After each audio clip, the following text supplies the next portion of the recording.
Why don't you start by sharing with us kind of what your overarching theme or understanding or mindset is surrounding failure and mistake, and just kind of that philosophy that you have there. Yeah, for sure. So I think from an early stage or an early point in people's lives, from the time you're 4 or 5 years old, you're taught that you need to succeed.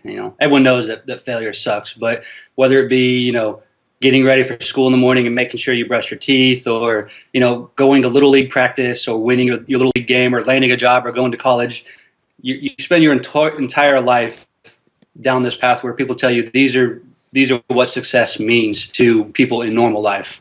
And while those may be failures, I don't think necessarily that applies to where the modern entrepreneur exists today. Normal people don't get bit by the entrepreneurial bug. So if that's their success path, and if they don't go to college, they fail, and if they don't get a job they work at for 40 years, they're a failure. That doesn't apply to entrepreneurs or just startup junkies. In the startup world, we like to say fail early and fail often, because that's the best way to learn. So, there's nothing more I can say to apply to that other than, startup people aren't normal. Yeah. We're a special breed of people that are changing the world. And, there's millions of people across the U.S. that all they want to do is their job.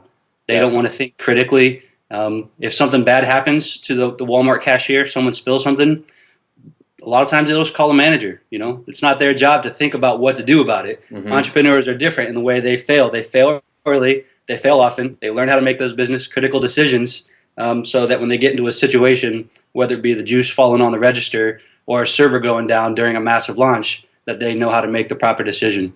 Yeah. So so failure is not necessarily a huge thing to you, a big deal to you.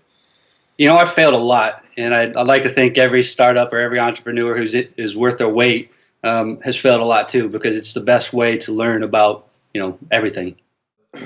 Why don't you give us a kind of specifics, not necessarily jumping into your stories yet, but some specifics about how you define kind of the difference between failure and mistake, and that kind of nuance there that they might not always be the same thing, or you might not always consider a certain thing as failure, whereas someone else might consider that failure. Can you kind of let us into your mind there and how you define those things?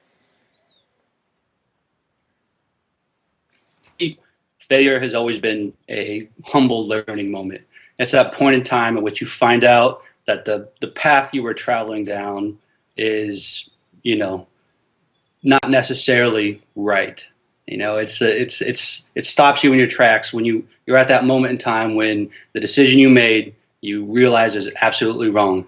It kind of makes you take pause and breathe for a minute. On the other side of it, success is not nearly a 180-degree turn. It's not 180 degrees different from failure.